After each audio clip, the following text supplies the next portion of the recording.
Film शुभ संदेश, जिसे आप देखने जा रहे हैं, पवित्र शास्त्र बाइबल पर आधारित है।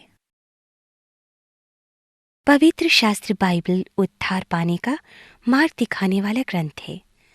संपूर्ण बाइबल परमेश्वर की प्रेरणा से रचा गया है और हमें सच्चाई सिखाने में, बुराई का खंडन करने में और हमें सुधार कर सच्चाई के मार्ग पर ले जाने में उपयोगी है।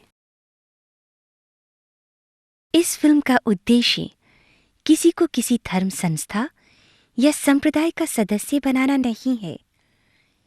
इसका उद्देश्य हमारे प्रति परमेश्वर के प्रेम को प्रकट करना और उद्धार के मार्ग को प्रस्तुत करना है।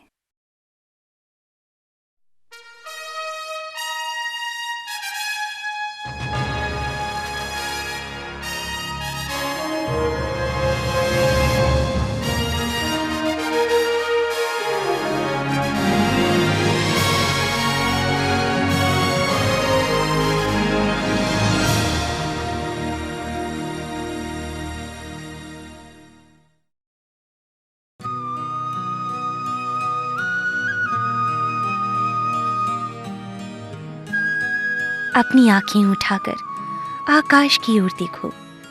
किसने उसकी रचना की है? वो इन सभी तारों को गिन गिन कर फैलाता और इन सब को नाम से जानता है। क्या तुम नहीं जानते? क्या तुमने नहीं सुना? परमेश्वर अनादि और अनंत है। उसकी बुद्धि एवं शक्ति असीम है। ऐसे परमेश्वर की तुलना भला किससे की जा सकती है? किस मूर्ति से उसकी तुलना करोगे? परमेश्वर कहता है, स्वर्ग मेरा सिंहासन और पृथ्वी मेरे पांवों तले की चौकी है।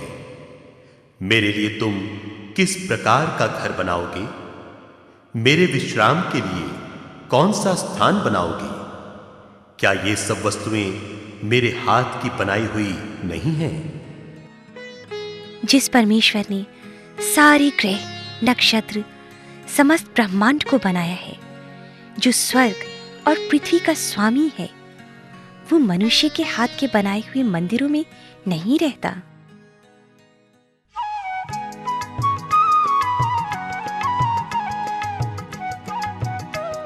उसे किसी चीज की या बात की कमी नहीं कि वो मनुष्यों से अपनी सेवा करवाए।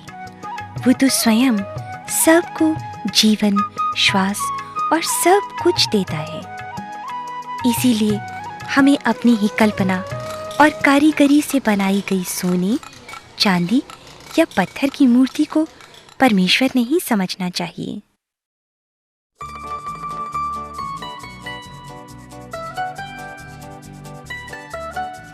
आदि में वचन था, वचन परमेश्वर के साथ था और वचन स्वयं परमेश्वर था।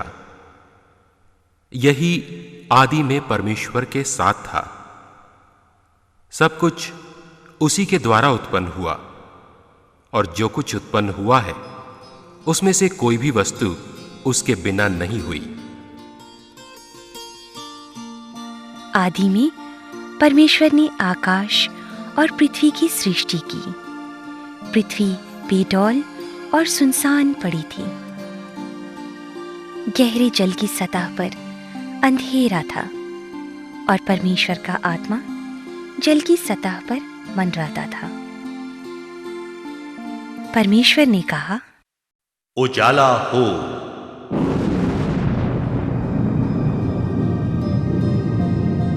तो उजाला हो गया। परमेश्वर ने देखा कि उजाला अच्छा है और परमेश्वर ने उजाले को अंधेरे से अलग किया।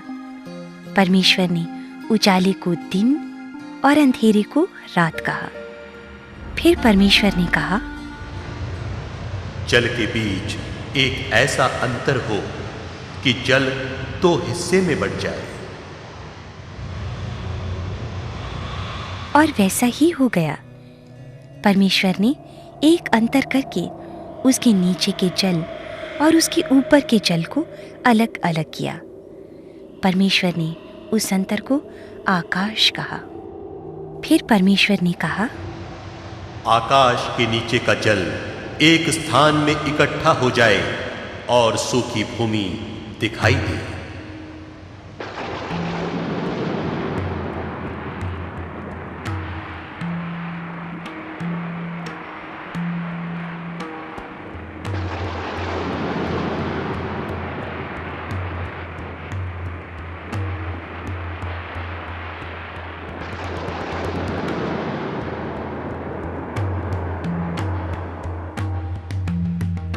और वैसा ही हो गया।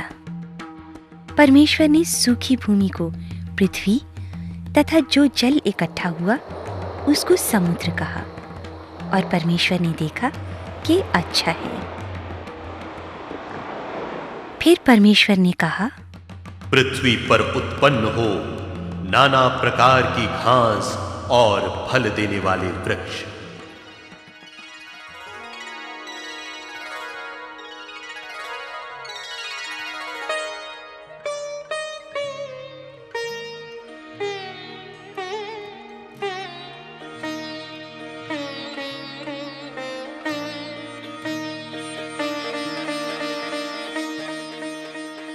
और वैसा ही हो गया। और परमेश्वर ने देखा कि अच्छा है। फिर परमेश्वर ने कहा, आकाश में ज्योतियां उत्पन्न हो जाएं।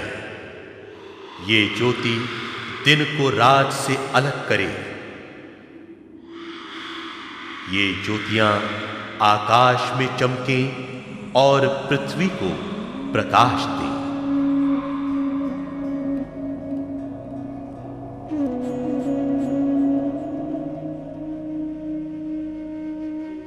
और वैसा ही हो गया। परमेश्वर ने दिन के लिए सूर्य बनाया और रात के लिए चांद बनाया। उसने अनगिनत तारों को भी बनाया, और परमेश्वर ने देखा कि ये अच्छा है।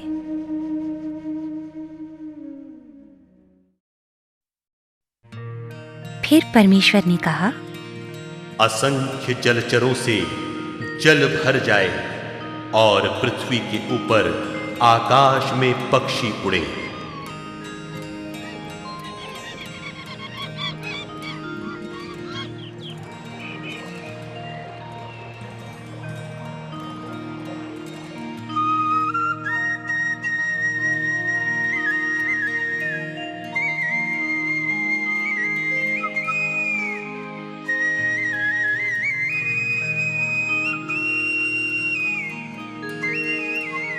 परमेश्वर ने तरह तरह के छोटे बड़े जल में रहने वाली प्राणियों की सृष्टि की, और तरह तरह के उड़ने वाले पक्षियों की भी सृष्टि की। और परमेश्वर ने देखा कि अच्छा है।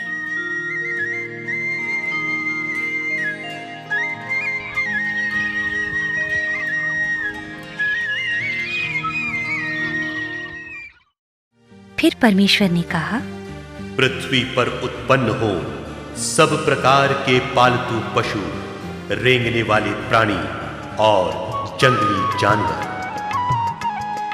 और वैसा ही हो गया।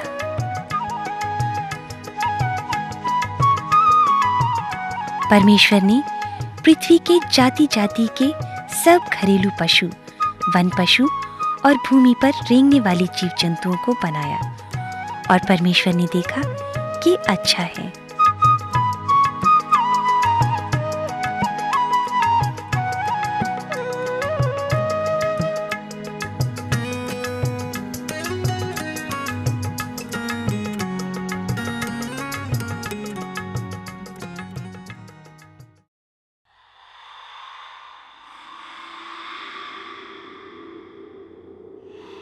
फिर परमेश्वर ने कहा, अब हम मनुष्य को अपने स्वरूप के अनुसार अपनी समानता में बनाएंगे।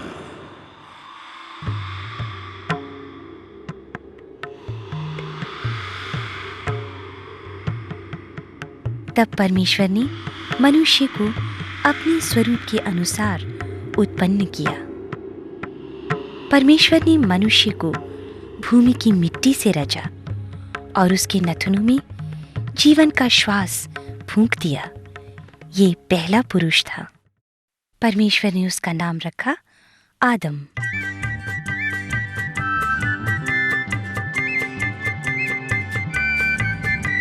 इसी तरह परमेश्वर ने स्त्री को भी बनाया।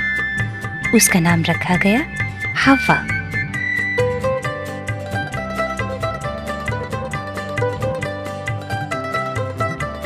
तब परमेश्वर ने देखा कि जो कुछ बनाया गया है वो सब बहुत अच्छा है।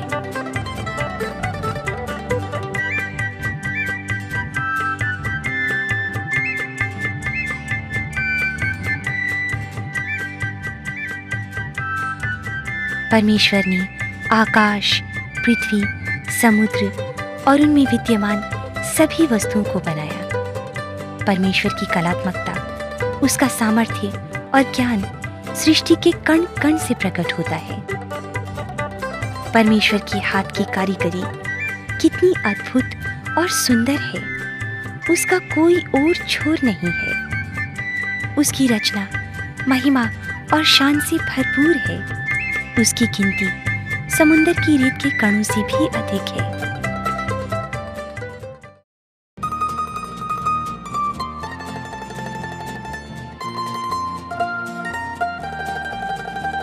परमेश्वर ने अदन नामक स्थान में एक वाटिका बनाई। परमेश्वर ने सब तरह के सुंदर सुंदर वृक्ष जिनके फल खाने में अच्छे हैं उगाए, और उस वाटिका के बीच में जीवन के वृक्ष और भले बुरे के ज्ञान के वृक्ष को भी लगाया। परमेश्वर ने आदम को अदन की वाटिका में उसकी देखभाल के लिए रखा और ये आज्ञा दी, आदम, तू इस वाटिका के सब वृक्षों का फल निडर होकर खा सकता है, लेकिन भले बुरे के ज्ञान का जो वृक्ष है उसका फल तू कभी न खाना, क्योंकि जिस दिन तू उसका फल खाएगा उसी दिन मर जाएगा। परंतु एक दिन शैतान सांप के रूप में हव्वा के पास आया और उसे फुसला कर कहा, ना ना ना, ये फल खाने से तुम बिल्कुल नहीं मरोगे, बल्कि परमेश्वर खुद जानता है कि जिस दिन तुम उसे खाओगे उसी दिन तुम्हारी आंखें खुल जाएंगी और तुम भले बुरे का ज्ञान पाकर परमेश्वर के समान हो जाओगे। हव्वा, खाओ खाओ खाओ।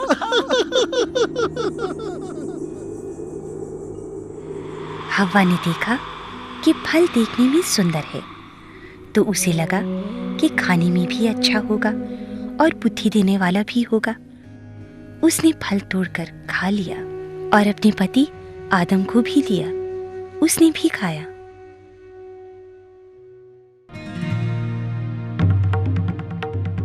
शाम के समय वाटिका में परमेश्वर के आने की आवाज सुनकर आदम और हव्वा वृक्षों में छुप गए।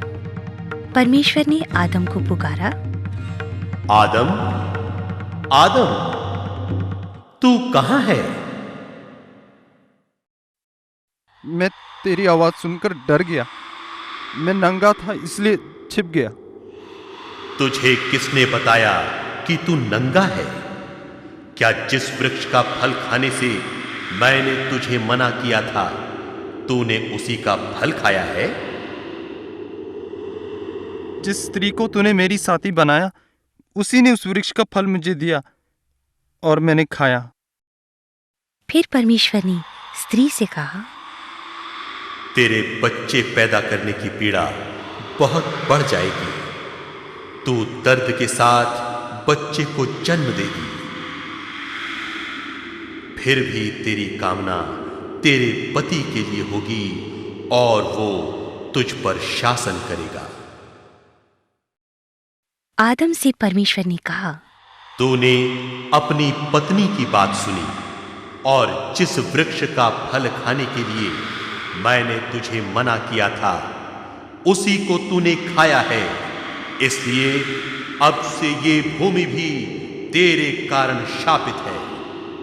सारा जीवन कड़ी मेहनत करने के बाद ही तू भूमि की उपज खा सकेगा। ये मिट्टी तेरे लिए कांटे उगाएगी और तू अपनी मेहनत के पसीने की रोटी खाया करेगा। तू मिट्टी से बनाया गया है और मिट्टी ही में मिल जाएगा।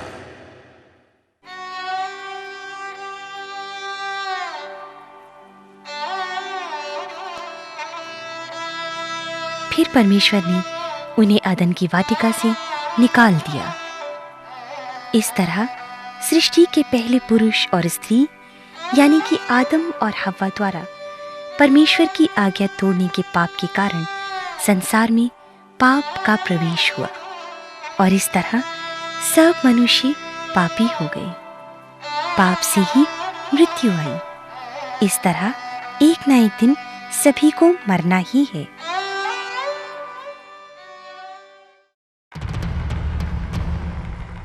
परमेश्वर ने देखा कि जैसे जैसे मनुष्य पृथ्वी पर बढ़ते गए, उनकी दुष्टता भी बढ़ती गई। उनके मन हमेशा दुष्टता से ही भरे रहते हैं।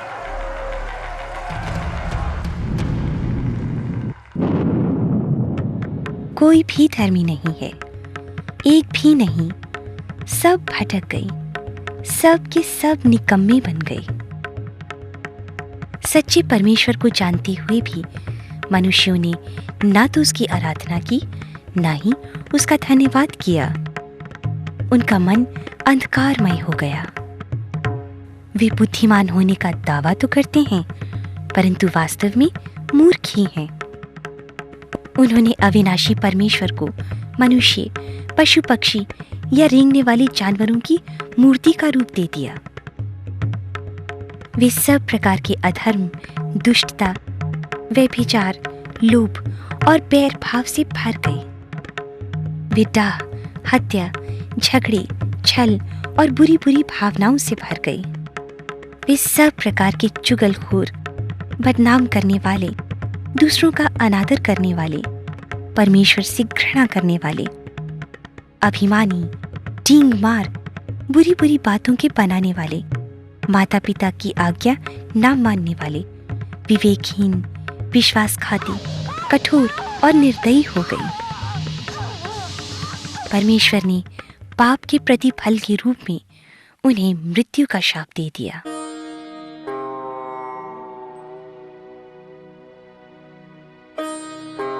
इसीलिए मनुष्य अपने जीवन भर मृत्यु के डर से जकड़ा रहता है, क्योंकि उसे पता है कि उसे अंत में मरना ही है। परमेश्वर ने निर्धारित किया है कि पाप के कारण मनुष्य को एक बार मरना होगा और उसके बाद उसको नरक जाना होगा।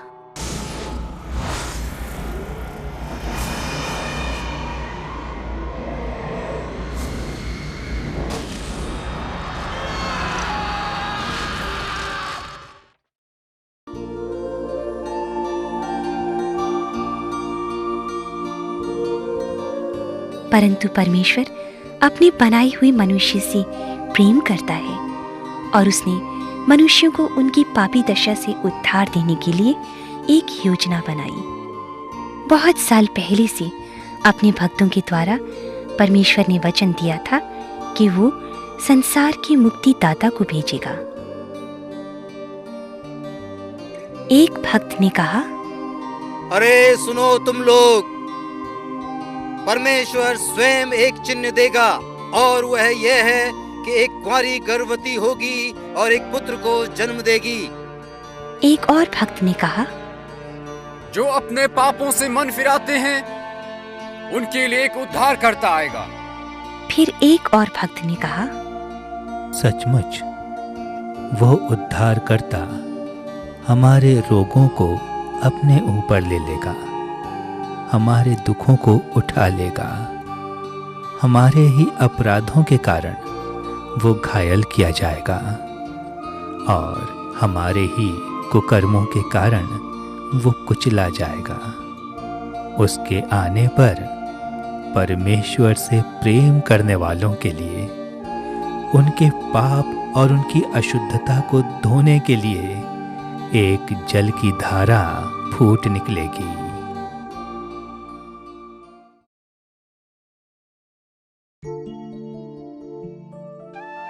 परमेश्वर ने संसार से इतना प्रेम किया कि उसने पाप और मृत्यु से लोगों को बचाने के लिए अपना इकलौता पुत्र दे दिया, ताकि जो कोई उस पर विश्वास करता है वो नष्ट ना हो बल्कि अनंत जीवन प्राप्त करे।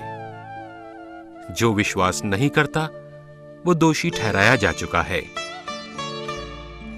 परमेश्वर के इकलौते पुत्र यीशु मसीह ने आज से लगभग 2000 साल पहले इस्राएल देश के बैतलहम गांव में जन्म लिया।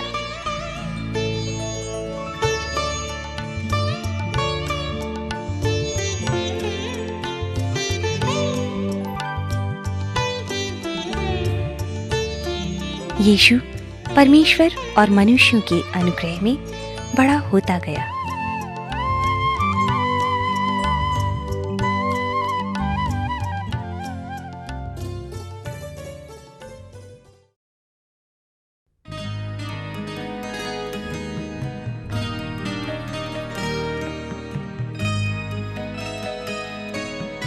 जब यीशु लगभग 30 साल का हुआ, तब वो इस्राएल के शहरों और गांवों में प्रचार करने लगा।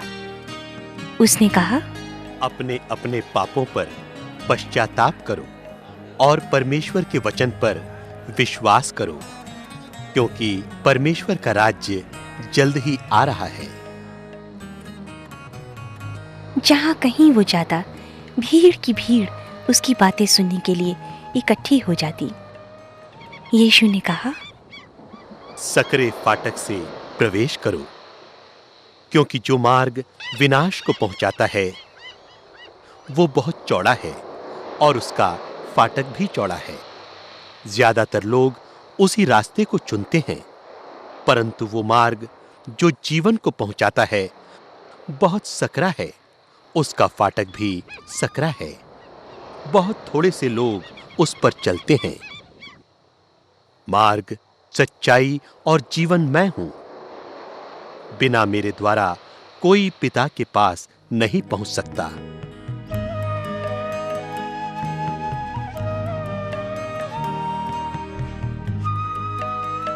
तुम सब मेरी बात सुनो और समझने की कोशिश करो।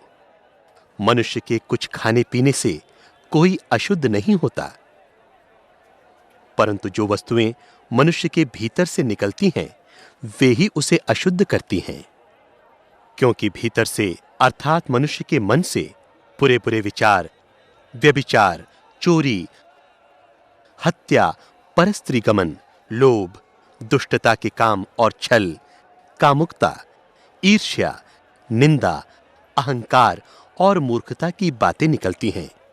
ये बुरी बातें भीतर से निकलती हैं और मनुष्य को अशुद्ध करती हैं। वैद्य की आवश्यकता भले चंगों को नहीं बल्कि बीमारों को है। मैं धर्मियों के लिए नहीं आया बल्कि पापियों के लिए आया हूं, ताकि उनका मन पापों से फिर सके। परमेश्वर ने संसार से ऐसा प्रेम किया कि उसने अपने इकलौते पुत्र यीशु मसीह को दे दिया, ताकि जो कोई उस पर विश्वास करे वो नाश ना हो परंतु अनंत जीवन पाए। परमेश्वर ने अपने पुत्र यीशु मसीह को पापियों का नाश करने नहीं बल्कि पापियों को बचाने के लिए भेजा। इसलिए जो उस पर विश्वास नहीं करता वो दोषी ठहर चुका, क्योंकि उसने परमेश्वर के इकलौते पुत्र यीशु के नाम पर विश्वास नहीं किया। और दंड की आज्ञा का कारण ये है कि ज्योति संसार में आई है, किंतु मनुष्यों ने ज्योति से अंधेरा अधिक पसंद किया, क्योंकि उनके काम बुरे थे। जो बुरे काम करता है वो ज्योति से घृणा करता है, वो ज्योति के निकट नहीं आता, ऐसा ना हो कि उसके बुरे काम पता चल जाएं और वो दोषी ठहरे। परंतु जो मनुष्य सच्चाई पर चलता है वो ज्योति के निकट आता है, जिससे उसके काम प्रकट हों और परमेश्वर की महिमा हो।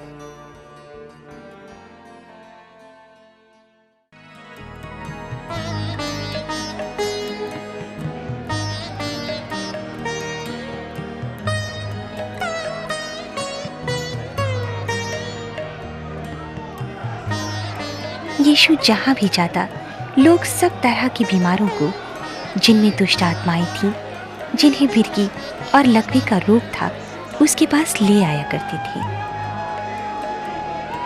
यीशु हर तरह की बीमारों को चंगा किया करता था।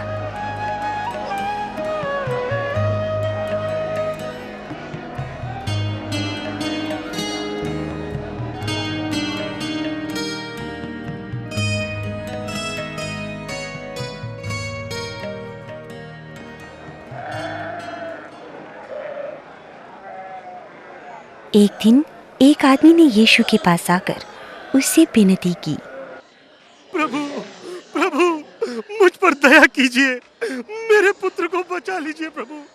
ये मेरा इकलौता पुत्र है, उसे बचा लीजिए प्रभु, उसे बचा लीजिए। अपने पुत्र को मेरे पास ला।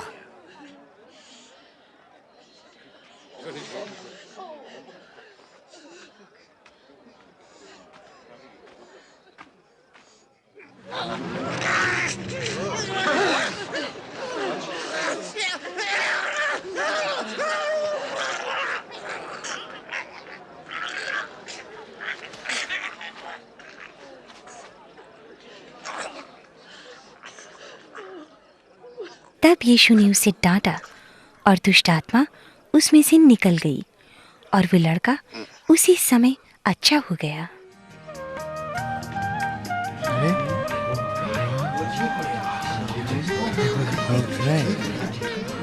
ऐसा तो कभी नहीं देखा।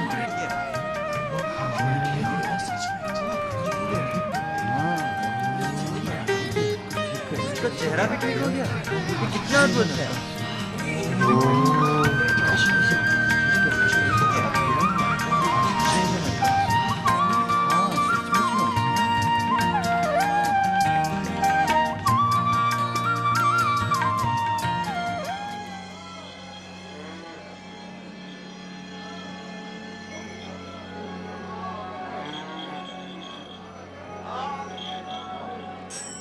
एक दिन यीशु अपने चेलों के साथ यरीहो शहर से निकलकर जा रहा था। उसी सड़क के किनारे बर्तिमाई नाम का एक अंधा बैठा हुआ भीख मांग रहा था। उसने जब सुना कि यीशु नासरी है, तो वो पुकार कर कहने लगा, यीशु, रुकिए प्रभु, रुकिए उसे बुलाओ। यीशु, रुकिए, यीशु, यीशु, यीशु, मुझ पर दया कर, दया कर। बोलो, तुम क्या चाहते हो? मैं तुम्हारे लिए क्या करूं? प्रभु, मैं देखना चाहता हूं।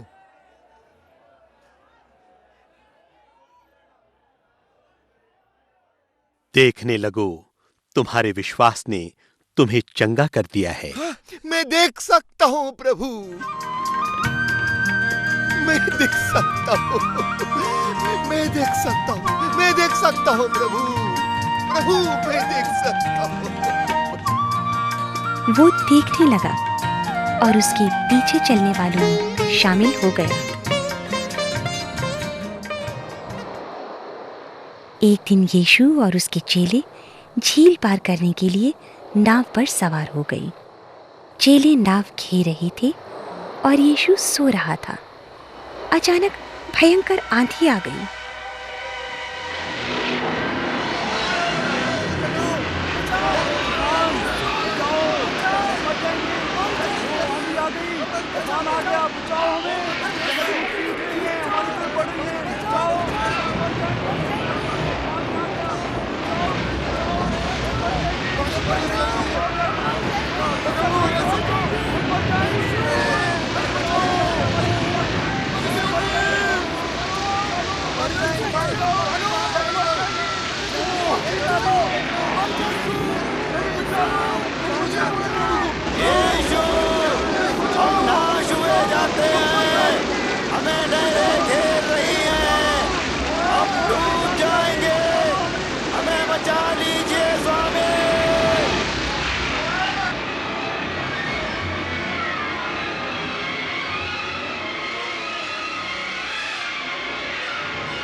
शांत रहो, थम जाओ।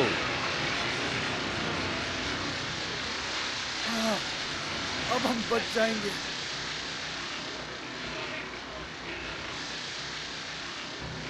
आवाज भी सब शांत हो गया। तुम्हारा विश्वास कहां है? ये कौन है कि आधी और पानी भी उसकी आज्ञा मानते हैं?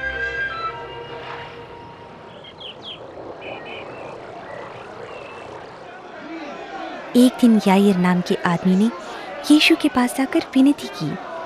उसकी इकलौती लड़की मरने पर थी। यीशु, मेरी बेटी को बचा ले, वो मर रही है। वो केवल 12 बरस की है, उसे बचा ले प्रभु।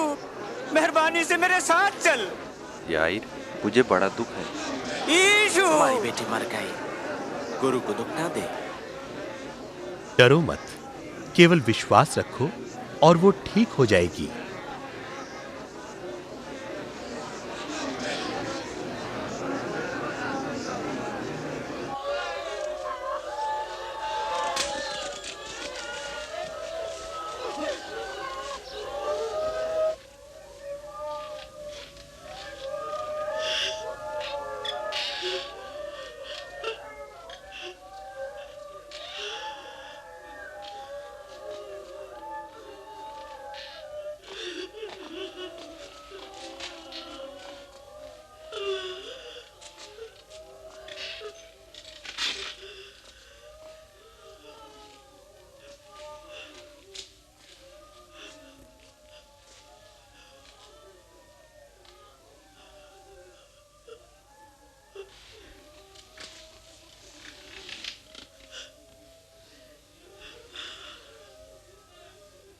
बेटी, उठो।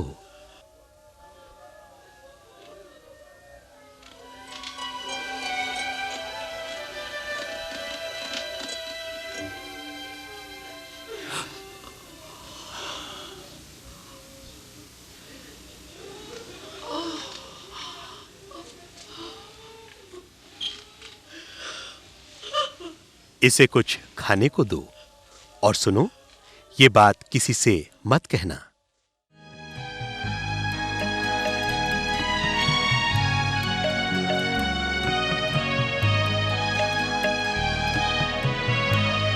जिन लोगों ने उसका काम देखा और उसका वचन सुना, उनमें से बहुतों ने उस पर विश्वास किया, परंतु उनमें से कुछ ने धर्म शिक्षकों के पास जाकर यीशु के कामों का समाचार दिया।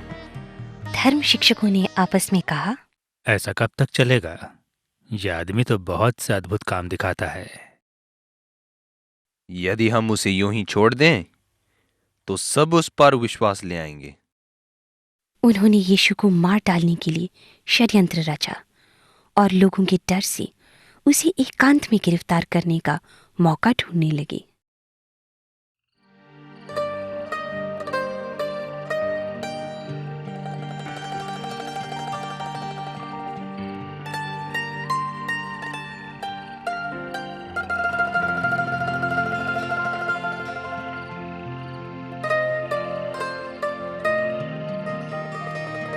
एक रात जब यीशु और उसके चेले किद्रोन घाटी के पार गतसमनी वाटिका में थे, धर्मशास्त्री और पुजारी कुछ सैनिकों को लेकर उस वाटिका में आ पहुंचे।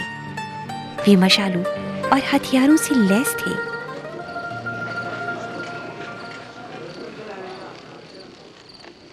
गिरफ्तार करो।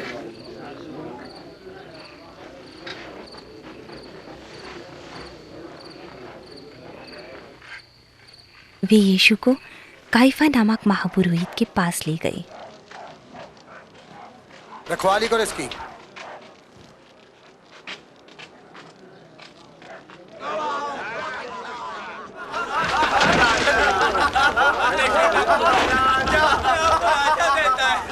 बनाने वाले 3 दिन में ढाने वाले।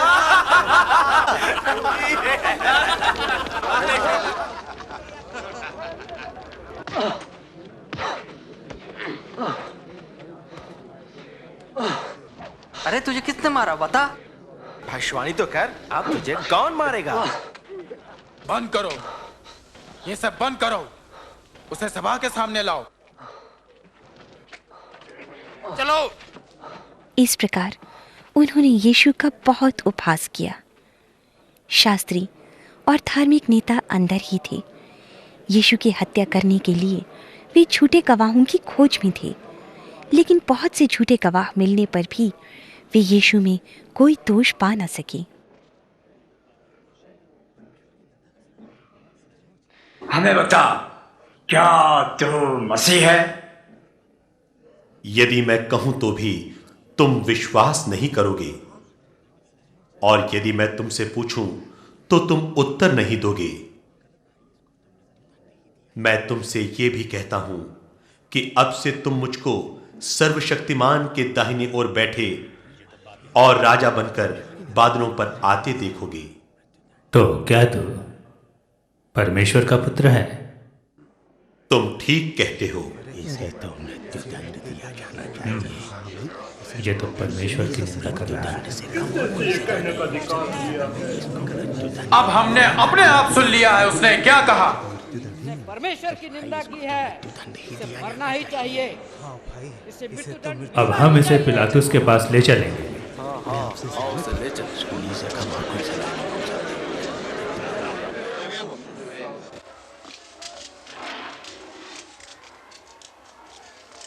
चलो।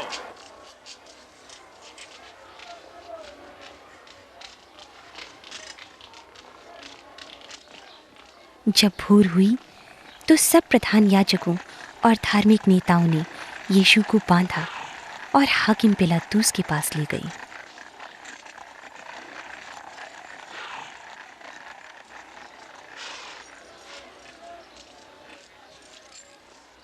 इतने सुबह सुबह तुम क्या करने आए हो?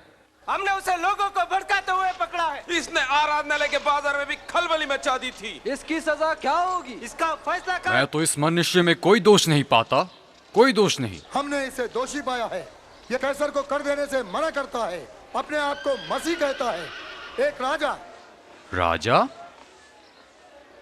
क्या तू यहूदियों का राजा है?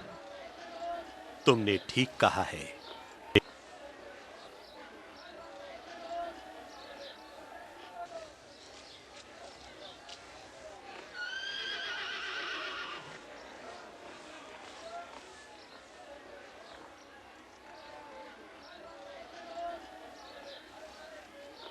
इस मनुष्य ने कोई ऐसा अपराध नहीं किया कि मृत्यु दंड दिया जाए।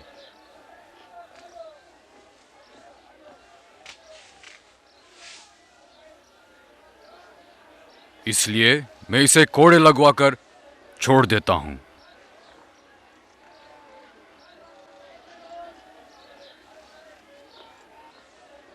इसे कोड़े लगाओ।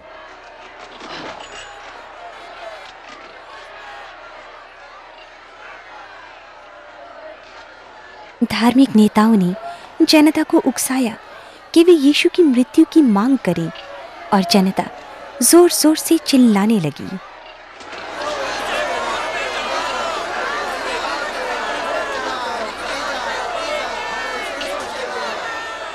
ले जाओ उसको, उसे ले जाओ, क्रूस पे जाओ।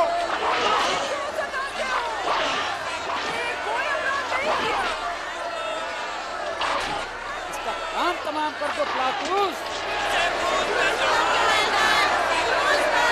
मार दो उसे, मृत्युदंड दो, क्रूस पे चढ़ाओ।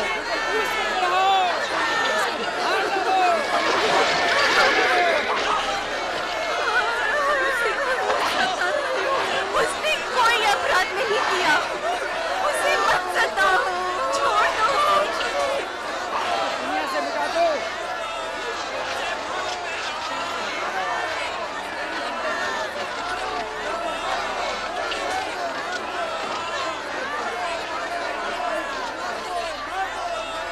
उनका कोलाहल बढ़ता जा रहा था। पिलातुस डर गया और भीड़ को प्रसन्न करने की इच्छा से उसने यीशु को क्रूस पर चढ़ाने के लिए सौंप दिया।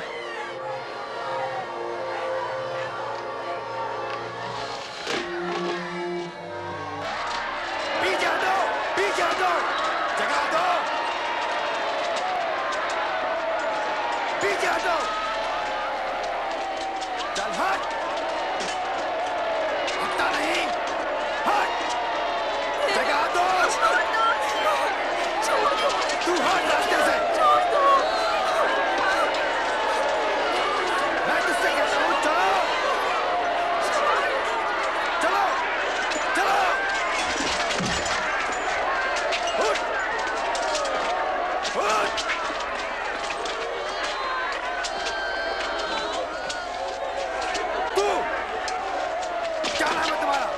क्षमावन करें श्रीमान।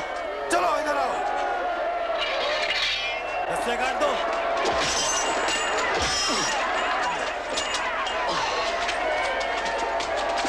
तू इसे उठा। चलो पीछे हटो।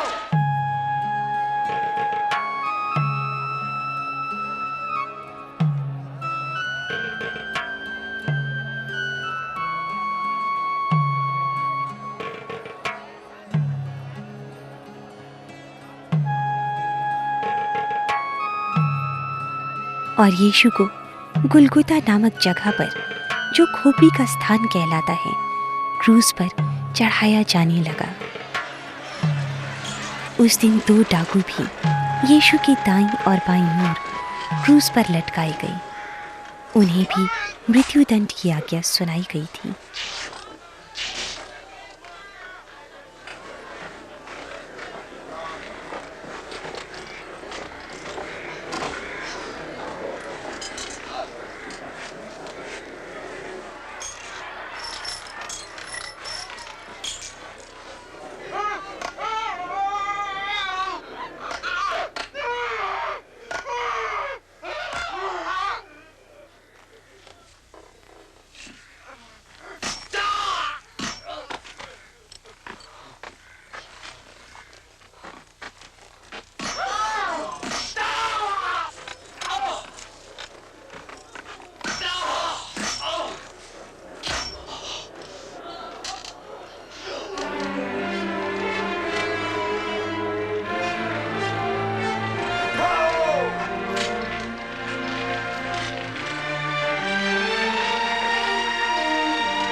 यीशु ने प्रार्थना करके कहा,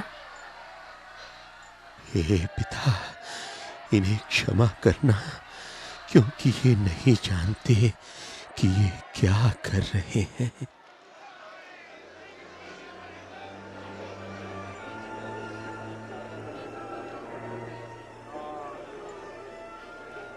उसने औरों को बचाया, अब वो अपने को बचाए तो जाने। अगर तू मसीह है तो अपने आप को बचा। हे, क्रूस से उतर आ। हमें अपना एक तो आश्चर्य काम दिखा।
दोपहर से लेकर तीसरे पहर तक उस सारे देश में अंधेरा छाया रहा।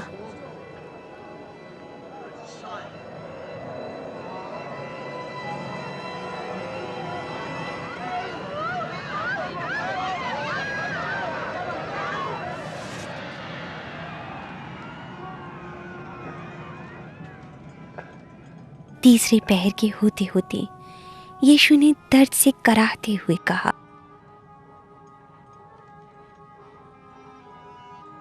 हे पिता,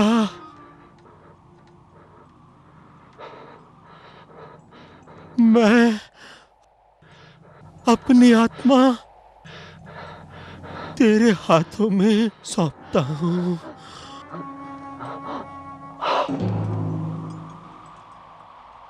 इतना कहकर उसने अपने प्राण त्याग दिए।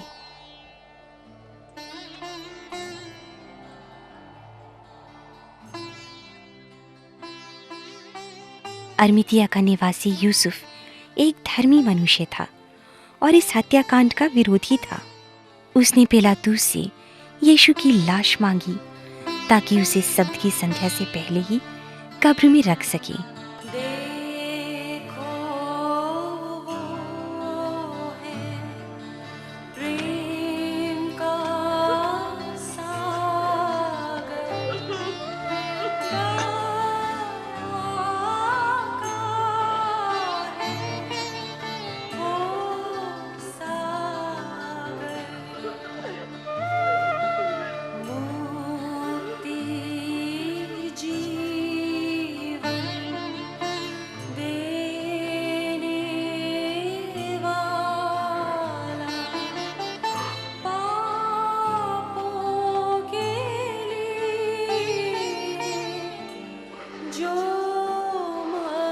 यीशु की लाश क्रूस से उतारकर मलमल के कपड़े में लपेटकर एक पत्थर को काटकर बनाई गई कब्र में रखी गई और कब्र के द्वार पर एक भारी पत्थर लुढ़काकर कब्र को बंद कर दिया गया।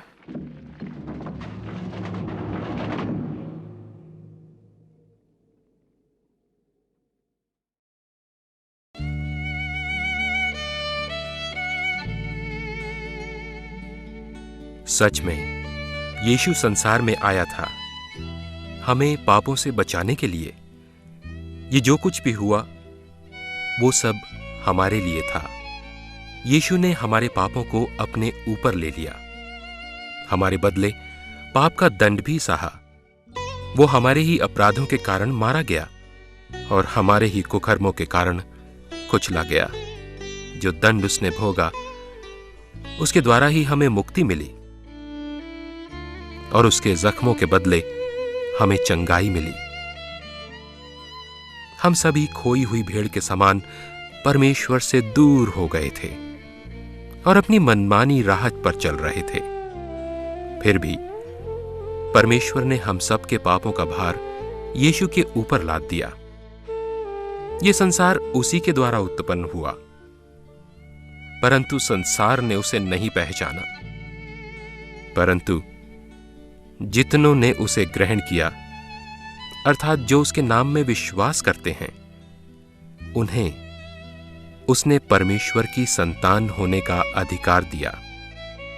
जो यीशु पर विश्वास करता है वो यीशु के लहू के द्वारा पापों की क्षमा पाता है और अनंत जीवन उसी का है।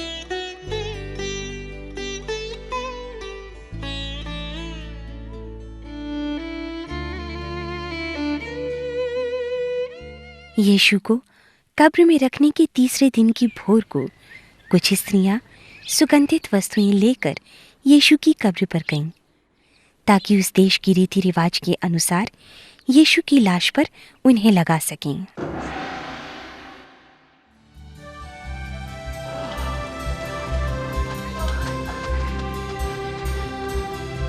उन्होंने देखा कि कब्र का पत्थर हटा हुआ है और अंदर जाकर देखा कि यीशु की लोथ वहां नहीं है, सिर्फ उसका कपड़ा पड़ा हुआ है। वे इस बात से बहुत चकी रह गईं। तभी अचानक दो स्वर्गदूत चमकीले वस्त्र पहने हुए उनके पास आकर खड़े हुए और कहा, तुम जीवित को मृतकों में क्यों ढूंढती हो? वो यहां नहीं है परंतु जी उठा है। याद करो जो उसने गलील में कहा था, मनुष्य का पुत्र पापियों के हाथ पकड़वाया जाएगा, क्रूस पर चढ़ाया जाएगा और तीसरे दिन जी उठेगा।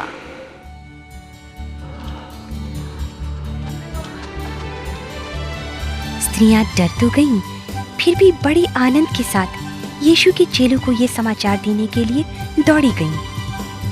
सुनो, सुनो, वहाँ कब्र का पत्थर हटा हुआ था और जब हमने कब्र में प्रवेश किया तो हमारे प्रभु की लोथ वहाँ नहीं थी। लोथ नहीं थी? और दो मनुष्य सूर्य के समान जगमगाते स्वर्गदूत हम पर प्रकट हुए और हमसे कहा, तुम जीवते को मरे हुए में क्यों ढूंढती हो? हमारे प्रभु की लौट वहाँ नहीं है। हमारा विश्वास करो, विश्वास करो। क्या ऐसा हो सकता है?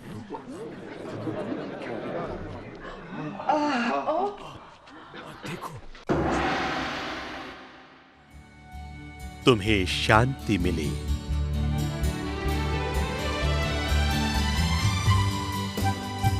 तुम क्यों घबरा रहे हो?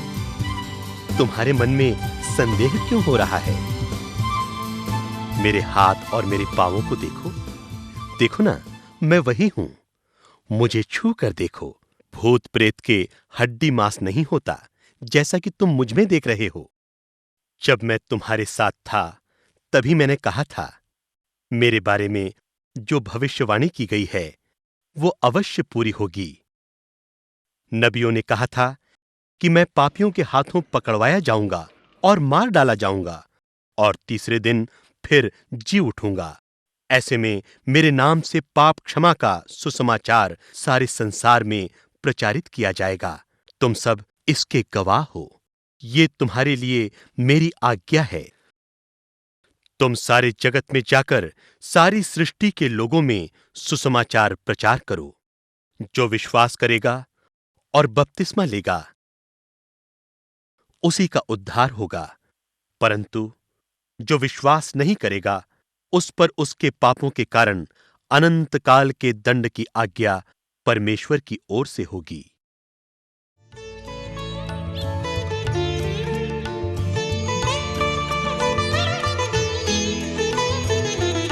यीशु ने जी उठने के बाद अपने जीवित होने के बहुत से प्रमाण अपने चेलों को दिए। वो 40 दिन तक उन्हें दिखाई देता रहा और उनसे परमेश्वर के राज्य की बातें करता रहा।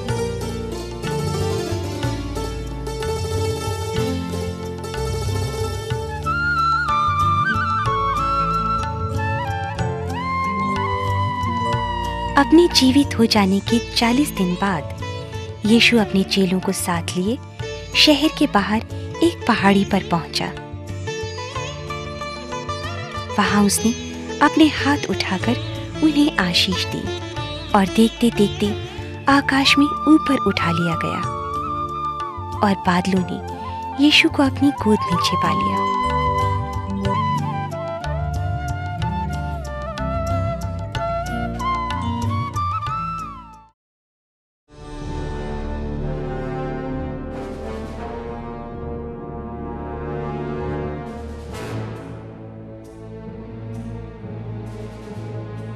यीशु मसीह अब भी जीवित है। वो इस संसार के अंत में फिर आएगा और इस संसार के लोग यीशु को बड़ी महिमा और सामर्थ के साथ बादलों में आते देखेंगे।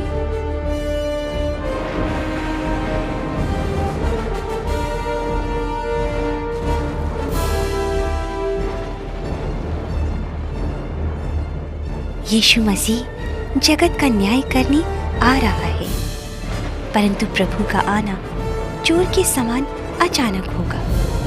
कोई भी उस समय और दिन के बारे में नहीं जानता। उस समय लोग अपने पापों में मस्त और असावधान होंगे।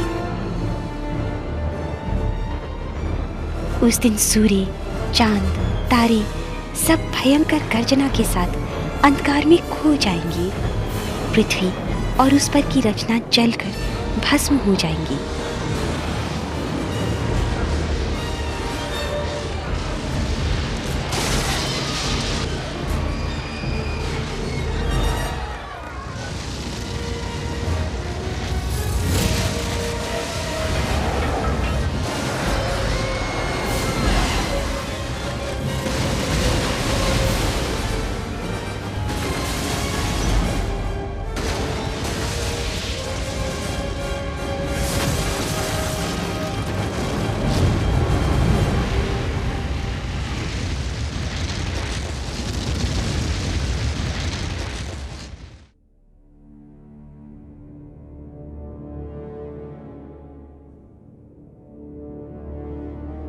तब मरे हुए जीवित हो उठेंगे और जीवित लोगों के साथ परमेश्वर के न्याय सिंहासन के सामने खड़े किए जाएंगे। चाहे अमीर हो या गरीब, छोटे हों या बड़े, सबका न्याय उनके कामों के अनुसार होगा। परमेश्वर के न्याय के दिन उनका सोना चांदी या उनका धन उन्हें बचा नहीं पाएगा। कायरों, जिन्होंने लोगों के डर से यीशु का इनकार किया, अविश्वासियों, जिन्होंने यीशु पर विश्वास नहीं किया, घिनौनों, हत्यारों, व्यभिचारियों, तांत्रिकों, मूर्ति पूजकों और सब झूठों का भाग उस झील में मिलेगा जो आग और गंधक से जलती रहती है। जिस किसी का नाम जीवन की पुस्तक में लिखा हुआ नहीं मिलेगा, वो आग की झील यानी नरक में डाल दिया जाएगा।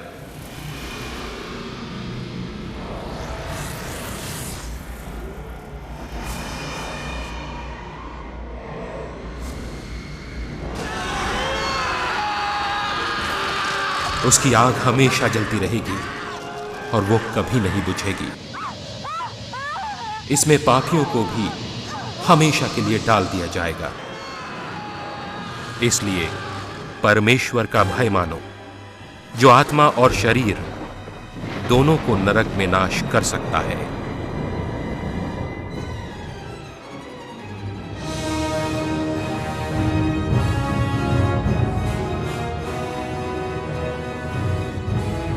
परंतु जो पृथ्वी पर रहते हुए यीशु पर विश्वास करते थे, वे अपने विश्वास के द्वारा पवित्र ठहराए जा चुके हैं और परमेश्वर के साथ उनका मेल मिलाप है।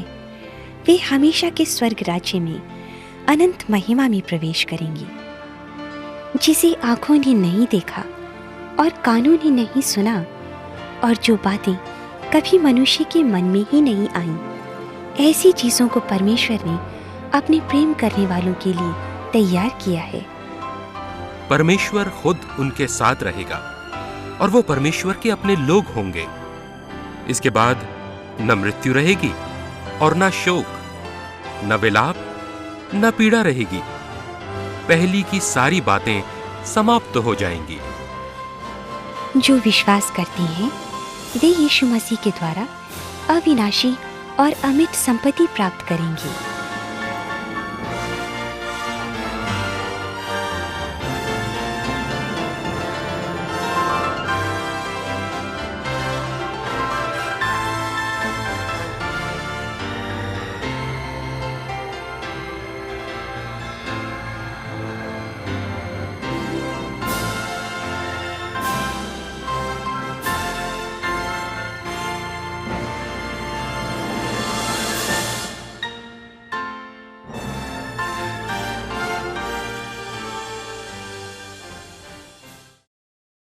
ये समय जल्दी ही आने वाला है। यदि आप अपने आप को नम्र करके प्रार्थना करेंगे, परमेश्वर के दर्शन के खोजी बनकर अपने बुरे मार्गों से फिरेंगे, तो परमेश्वर आपके पाप क्षमा करेगा और आपको भला चंगा करेगा और आप भी अनंत जीवन प्राप्त कर सकेंगे।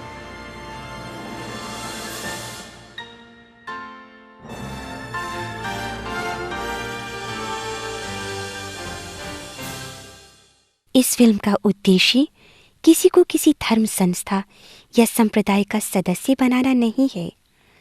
इसका उद्देश्य हमारे प्रति परमेश्वर के प्रेम को प्रकट करना और उद्धार के मार्ग को प्रस्तुत करना है। हमारी फिल्म यहाँ पर समाप्त होती है। आप लोगों ने बड़े प्रेम से इस फिल्म को देखा, इसके लिए बहुत बहुत धन्यवाद। प्रभु आप सबको आशीष दे।